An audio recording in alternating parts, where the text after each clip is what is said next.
Hi, I'm home again. Today is the next day, and I have a quick something to say, and it involves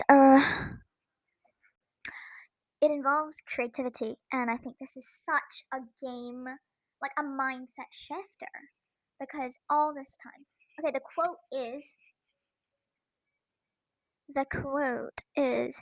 the more you use creativity, the more you get, and this really challenges what I've been always thinking, like this sort of subconscious thing that I need to save my good ideas for this one thing, or we can't use it now because I'll use it later. And this is the quote or whatever I've gotten it from. I really need to go back to where I've gotten that. But it really encourages me to do this whole process in an authentic way in which I just really put down my honest ideas forward and trust the development process in which this initial thing that I have gotten this really cool idea. I think it's really good. It could be my final, but I can develop it further. And so this encouraged and this courage that I now have that I'm now starting to make nurture is to just be honest of what the ideas I have and not be scared to release them out or to just put them out because I really believe that because the quote believes that, and the quote justifies, not justifies, but they just say that,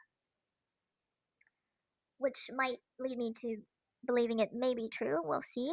But it says that the more you use creativity, the more you get. And yeah, that's the quote. The more you use creativity, the more you get. And I think that's such an amazing feeling. And it's something that you get better at. Yeah, it's basically saying that you can get better at creativity. And something has told me that you are a creative person or you aren't.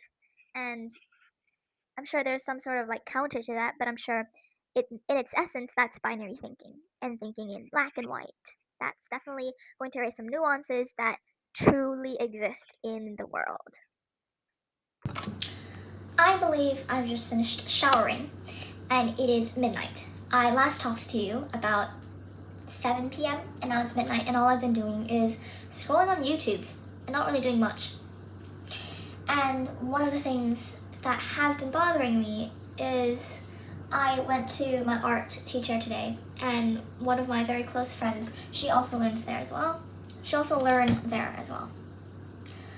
And I've just had this sort of like backing up moment where like I'm seeing her do all these great things. She's working on her portfolio and she's like, I'm gonna spend this month doing this. And I was just super taken aback by the confidence she has in her time management, as well as the confidence she has had with her A-level exams. And I think this might be a bit of a rocky relationship point because I think my grandmother says that we shouldn't really have any friends our age because sometimes we can fall into the trap of comparison. And that's something that I always find myself back right in that hole whenever I miss her for like a few days and then come back to see her. And yeah, I'm jealous. That's just something that is quite uncomfortable to say out loud, and it's uncomfortable when I'm around her because of course I want good things for myself, and of course I want to be the best of whatever there is. And she is very versatile. Like she can get back on her feet quite easily, but she does get knocked back, and I can just feel the oozing depressive states she's in mostly, most of the time. But whenever she gets back, it's great, and I really admire that how she maybe didn't have that much confidence at the beginning. Now she's worked quite hard, and now she does have confidence, and that includes like A-level biology. And that just makes me a bit sad on my side as a person because I didn't spend as much time on biology as I should have revising because it just didn't really seem that much of a big deal to me. And things did not go well for A-levels. And on the bed I was just I just had a fleeting thought that, oh, what if I get a C? But what can we do? So I was just thinking, what is my goal? Is it to be super good at academics? Is it to just focus on art? Is it to be happy? Is it to stay confident? Is it to compare myself to my yesterday self? Because it's not a great feeling, and it's just not always easy to deal with these things. Anyway, we're gonna keep moving. I just slipped back to that quite negative headspace right there, but it's just something I always come back to, and always something that I will have to forget and stride on top of. So I have my art exam on Monday, and some things that I want to finish before that starts is my figures and my planning and all that shebang. So let's do that now. So currently I have 2 figures, but they're not done. Ta-da! So I have these 2 girls.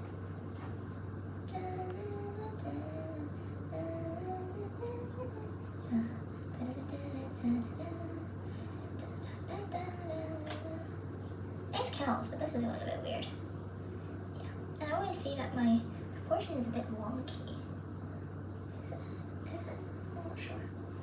Anyway, we have these, but I need to put at least one in the oven tomorrow, so that I can see what it's like when it's like done. So I think I should just focus on one. Okay, I can do that. So put the one figure in oven,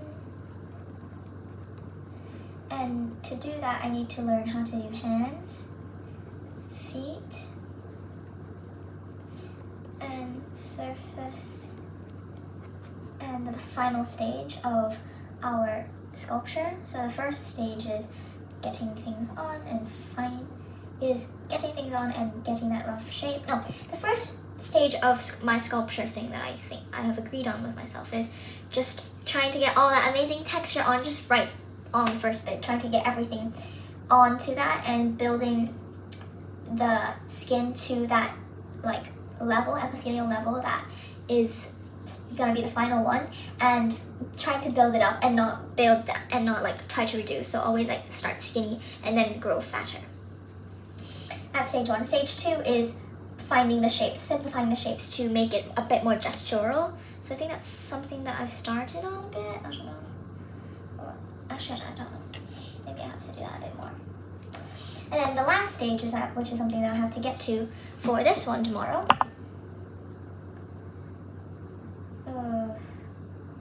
Yeah, I don't know if she's gonna. I think I'll do this one then. For her, is I will have to do the surface texture, which is getting that detail back on, because we simplified it first, right? Now we want to get that back. I think her back is a bit skinny, and her butt is a bit weird. Okay. That's cool. Surface, 3rd stage. And then we want a final drawn plan of sculpture outcome in gouache.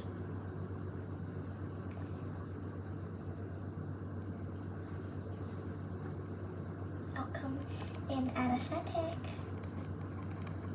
And this includes the veil shape, and installing characters on the face.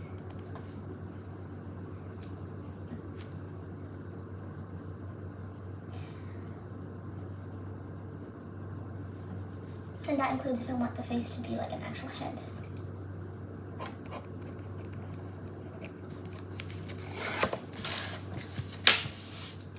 Which means I have to make head, including ears and necks, and I have to do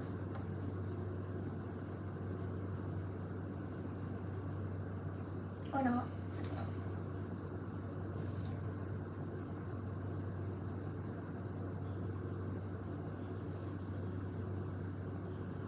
and okay, and then lastly I have to make all armatures.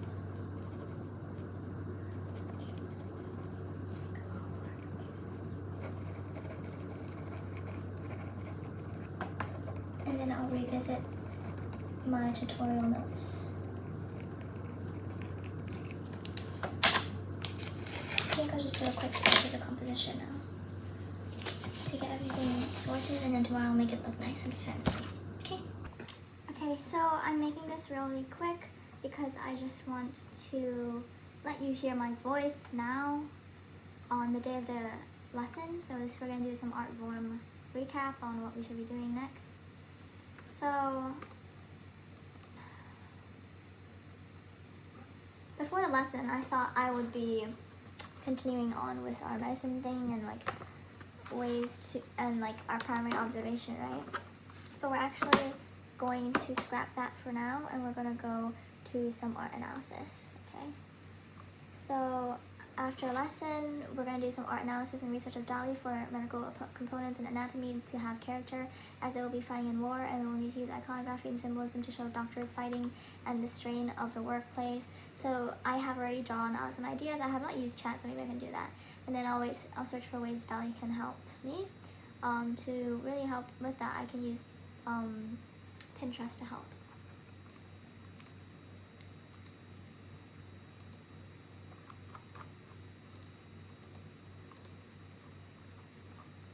And then I can go after that. I can go about storyboarding what I want to depict with my doctor fighting against whatever, rescuing people in the rural areas, or fighting the tumor, as I said, or shooting chemotherapy. So that's a bit of an action thing. And to really enhance this action sort of thing, I can research about Baroque and Renaissance war action scenes. So I need to actually know some sort of history about that, because what's the difference between Baroque and Renaissance anyway? So I can research about that, and I can include analysis about like an art piece that I've chosen, including like the background, the foreground of the art, and I can write my associations. This is an interesting thing my teacher talks about, associations, and then I wrap up with how I'm going to apply these concepts to my art directly. And again, I've cancelled the interview with friends because we're cancelling the Cindy Sherman photo shoot, and instead I'll use Cindy Sherman in my A-level work instead. So what I was thinking was, let me just quickly take a peek at my notes, probably like research. Cindy Sherman, she explores similar concepts. She explores the same universal core concept to me, but she responds to it in a different way. And what that looks like is the way she has chosen to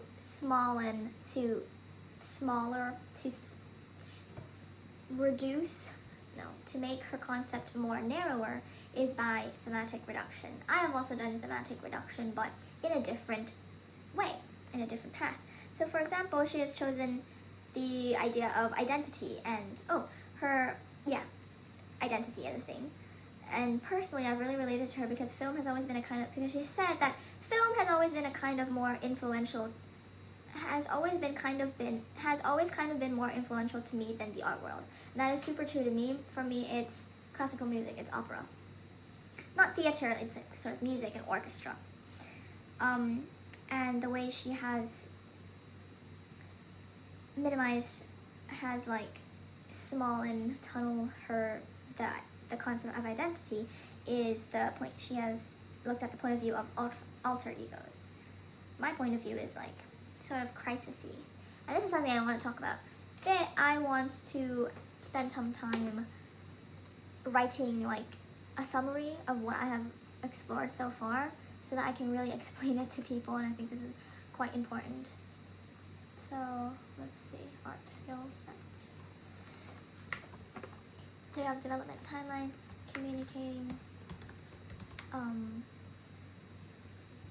concept to an audience, and then communicating concept to a teacher, communicating to an audience. Yes, that is something I want to talk about. Definitely turn into a page, and then maybe like how to cope as being with other artists better than you. Because that's true. How to cope with other artists that are better than you. Because that is something that luckily I'm experiencing now. I don't want to experience it, but I'm good for me that I'm experiencing now. So I know that I need to focus on this because it hurts so much. And I'm definitely, probably, bet you better wish upon the stars on that lucky coin that I will definitely be seeing more of this in art university. Okay, anyway, I said that I can. She talks about fakeness of role playing. I think that's just really like clarifying my concept, definitely. And she has also drawn inspiration from art history, which is a bit of a stretch. It's just people can do that, which is cool. I can say that I've drawn inspiration from art history, the story of Salome from the Bible. So that's really cool. Thank you for sharing your story with me, Cindy Sherman. Your dolls and your mutilated photography that were posed are creepy as hell, and I don't like looking at them. I like imagining them, but I don't like looking at them. Actually, yeah, because usually when I do see naked bodies, it's for pleasure. It's for entertainment. Are you gonna lock me up? But for her, she directly says that she does not want males to take entertainment from seeing pornography or the pornography she is trying to convey as sexual or sexy, she said. So yeah, and just as you said, it does not look sexy at all. It looks quite jarring. Okay, done with this tangent. This is a tangent to the other. So art form, okay. And then I can also research poverty in urban Thailand and how medical teams help them. So like during going to, So my first time in an emergency room, okay, as the perspective of a aspiring medical student, we saw was it that? No. Yeah. I think it was some sort of corner. We were just like sitting behind the administrative desks, and the beds were here, and this was like the big entrance where people get strolled in or whatever. And I was just sitting there, and behind these administrative like people that are very important. And that was when I learned that there are cases in which it's not the patient that always comes in. There are cases in which, very extreme cases, where, usually there are medics in the car, in the ambulance, right? But they're not doctors. They just like help stabilize patients. No, they don't help stabilize. They just like take the patient from wherever they are and bring them to the hospital. But in very severe cases, like maybe in like a forest or wherever, where it's like far, or it's like a real emergency that needs to be taken care of, like their vital signs needs to be taken care of on the site of wherever they are, a doctor, like usually one doctor, will be on the ambulance and going with the medics. I don't know if they're called medics, but I don't know. But those people, usually they just like help with surface level. Like if there's bleeding, they'll try to stop the bleeding. And then in the hospital, they're like a bit more thorough in the hospital. Basically, the job of the emergency room is to stabilize the 5 vital signs, by the way. So I can definitely research that, and I will research it when I get I will bookmark some journals or some whatevers, and then I will read it on my big me thing that I just bought for 7,000 baht. And then I need to get rural Thailand with medical teams helping, because no one really sees this behind the scene work where like the doctors actually go in the ambulance and try to do whatever. But I've actually seen some of the things, because the medics that I've been talking about on emergency room cars, or maybe nurses, I don't know, they usually have like body cameras and they get to see. And there was like a walkie-talkie near to the monitor of like the map where the ambulances were, but I didn't really see the doctor really communicating with them. So don't know about that. Okay, and then we have practicing all the master painting techniques and applying A-level work using oil and acrylic. I can do this later. Maybe after the art exam, maybe on Thursday after school, and then examples of what art installations I like. So this will be quite research based, which is very fun. I like. So let me just highlight that. Research based will be blue, I guess. Researching poverty will be blue. And then I'll just read it on my Big Me ebook reader. Watch videos and read some guides on museum visits. I can watch this on YouTube. This will be fun.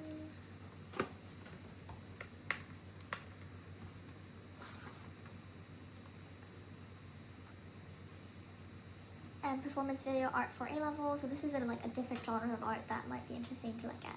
So that's quite nice.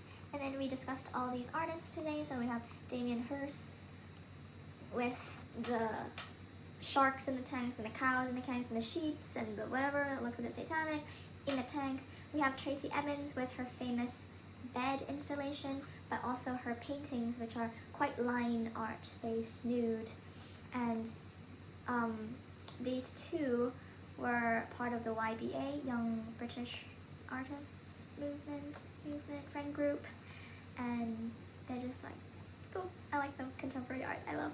And then we have African artist, I don't remember her name, but she deals with death and people's faces. Her paintings are quite loose, they're oil. Then we have Thai artist, that guy who does the one that my teacher likes, and the guy who does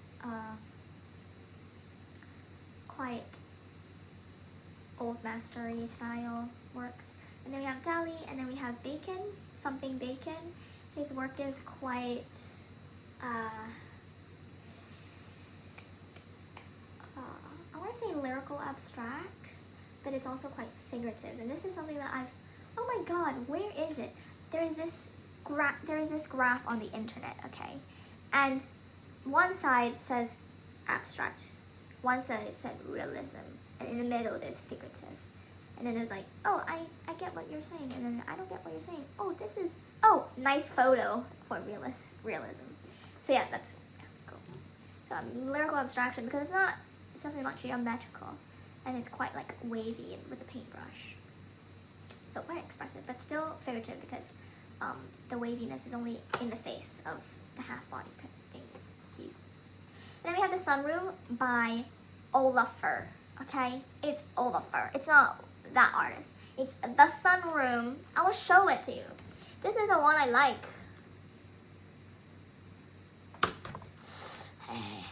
The Sunroom by Olafur in Tate 2002. It was 2002, but then I saw it was 2004. So which one was it? It's called The Weather Project, not The Sunroom.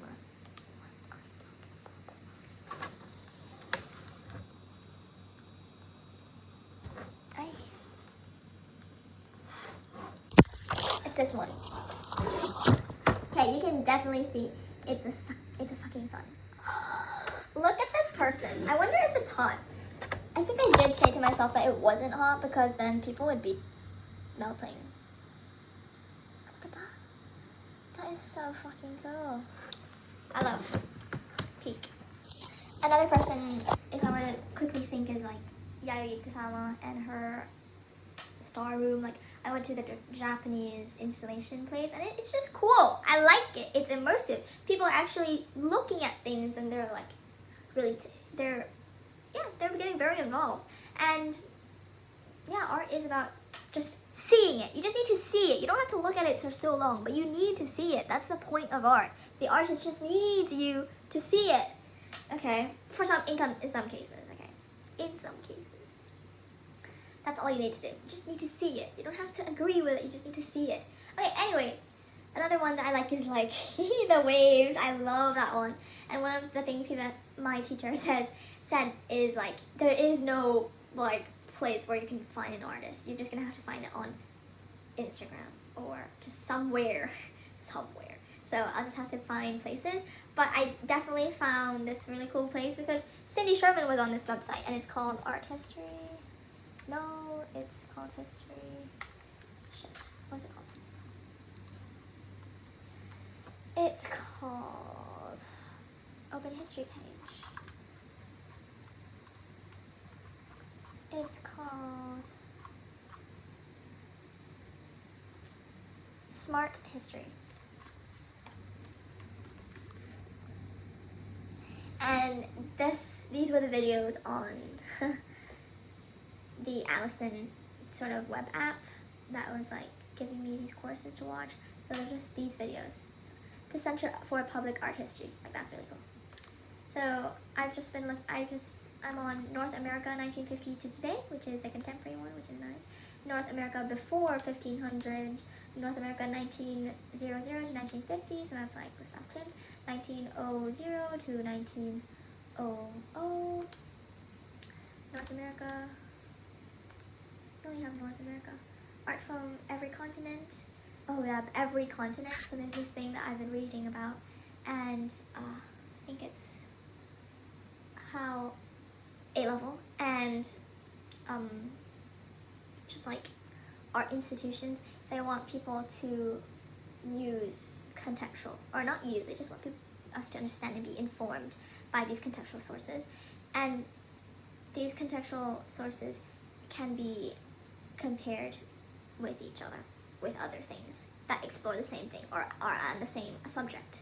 So like, and this is definitely true for like different time periods, how this has changed with different time periods. So comparing a portrait in 1905 compared to a portrait in 2000s, or place. So time, and then we have place. So a portrait 1905 in London and a portrait 1905 in Zimbabwe, or 2000 landscape painting of London in 1905, or in Zimbabwe also in 2000s. London 2000, Zimbabwe 2000. I'm just saying that because I see a great Zimbabwe video essay by Dr. Nancy. That is awesome. Art from every continent, prehistoric today, interpret by leading somethings. The basics. Collections of video and essays covering the fundamental of art history. The basics of art in religion.